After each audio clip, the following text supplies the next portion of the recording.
In a quiet neighborhood, a routine day took a shocking turn when a disabled black woman found herself face to face with an officer whose words and actions crossed every line of respect and decency.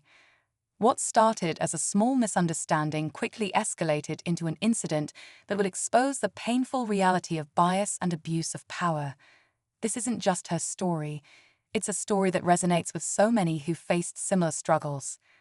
How does someone fight back when the odds are stacked against them? This woman didn't back down.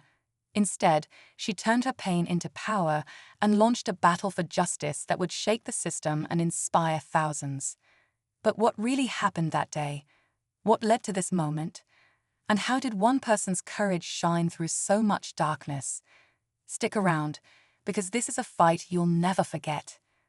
It all started on what seemed like an ordinary afternoon.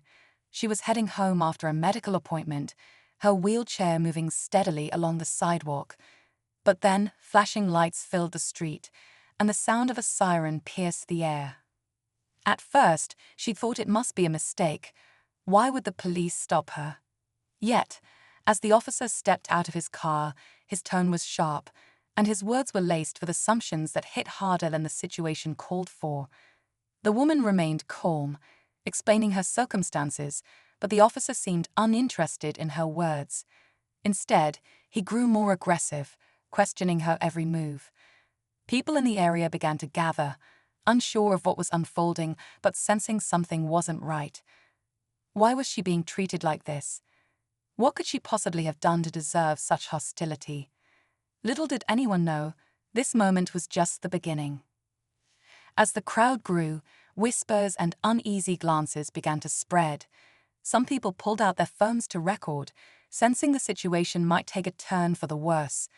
The woman, maintaining her composure, repeated her explanation. She was disabled, on her way home, and had done nothing wrong. But the officer's tone only grew colder, his demands more unreasonable. He accused her of being in a restricted area, though no signs or barriers supported his claim. It was clear, this wasn't about rules, it felt personal. Among the onlookers was a young man who couldn't stand by in silence. "Why are you treating her like this?" he asked, his voice firm but calm. His question hung in the air, unacknowledged by the officer but heavy with meaning. Meanwhile, the woman's heart raced. She wasn't just fighting against an officer's words, she was battling the weight of years of prejudice and systemic injustice. This wasn't just about her anymore, it was about something much bigger. The tension in the air was thick, every second feeling heavier than the last. The officer's voice grew louder, his words cutting through the murmurs of the crowd. He demanded that the woman provide identification, but she calmly explained that she didn't have it with her. It wasn't something she carried while heading to her doctor's visits. Her explanation only seemed to frustrate him more. He stepped closer, towering over her wheelchair, his body language brimming with intimidation. The crowd's unease turned to outrage. More people began to speak up, challenging the officer's actions. "Why are you targeting her? She hasn't done anything wrong," a woman shouted from the back. But instead of de-escalating, the officer doubled down, threatening to detain her if she didn't comply. The woman's hands trembled slightly, but her voice didn't falter as she responded, "I know my rights. I haven't broken any laws." It was a moment of defiance that seemed to shift the energy in the crowd. People moved closer, their phones raised, capturing every word and movement. The officer hesitated, glancing at the growing sea of cameras, but his pride wouldn't let him back down. For the woman, this was a battle she never asked for, but one she refused to lose. Every eye was on her, waiting to see how this standoff would end. Just when it seemed the confrontation had reached its peak, another police car pulled up to the scene. The second officer stepped out, taking in the tense situation with a quick glance. For a moment, the woman felt a flicker of hope. Maybe this officer would see reason and de-escalate the situation. But her hope quickly faded as the new arrival walked over and exchanged a brief, private conversation with the first officer. Their hushed tones and pointed glances toward her sent a chill down her spine. The first officer straightened, his demeanor shifting from defensive to emboldened. "We have reason to believe you were trespassing," he declared loudly, his voice cutting through the crowd.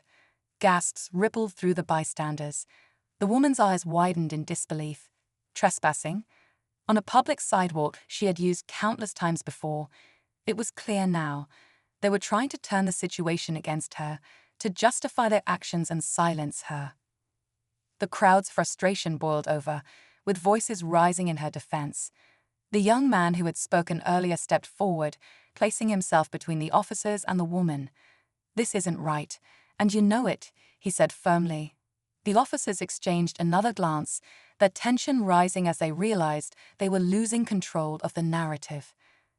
Then someone in the crowd shouted, "Check the cameras. There's nothing she's done wrong." The words hung in the air like a challenge, and all eyes turned back to the officers. For the first time, there was hesitation in their movements. But instead of backing down, they seemed more determined than ever to regain control. The stakes had shifted once again, and the woman knew this fight was far from over. As the tension reached its breaking point, a voice from the crowd called out, "I have the footage." A man stepped forward, holding up his phone. He had been recording from the very beginning, capturing every moment of the encounter. The crowd parted as he walked closer, his phone screen glowing as he prepared to show what really happened. "This will prove she wasn't trespassing," he said confidently. The officers exchanged uneasy glances, their authority slipping away as the crowd rallied around the woman. The first officer tried to regain control, insisting the footage wasn't necessary, but the man refused to back down. He played the video for everyone to see. It was clear. The woman had been on a public sidewalk, minding her own business, with no signs of trespassing or wrongdoing. The crowd erupted, their voices rising in anger and support for her. But just when it seemed justice had been served, the second officer stepped forward, his expression unreadable. He gestured for the first officer to step aside. "Enough," he said, his tone sharp but calm. To everyone's surprise, he turned to the woman and the crowd, acknowledging the situation. "This has gone too far. She's done nothing wrong."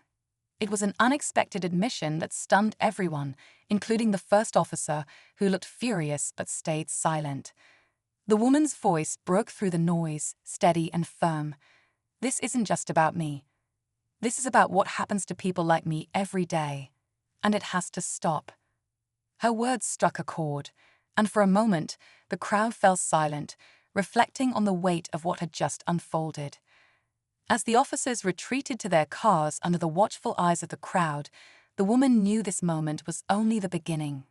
She had stood her ground, and now, with witnesses and evidence, she was ready to take her fight for justice to a much bigger stage.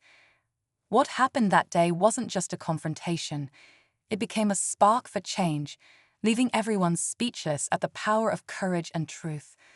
In the days that followed, the video from that afternoon spread far and wide, drawing attention from activists, community leaders, and even local news outlets. The woman's courage became a rallying cry for justice, shining a spotlight on the abuse of power and the importance of standing up for what's right. People who had once felt voiceless found strength in her story, inspired by the way she stood firm despite the odds stacked against her. The officers involved faced internal investigations, and the department announced plans for mandatory training to address bias and misconduct. But for the woman, this wasn't just about one incident, it was about creating lasting change. She worked with local advocacy groups to ensure her story made an impact, speaking out to demand accountability and fairness for everyone, regardless of race or ability. Her fight was far from over, but that day proved one thing: courage can spark change, and standing up for what's right always matters.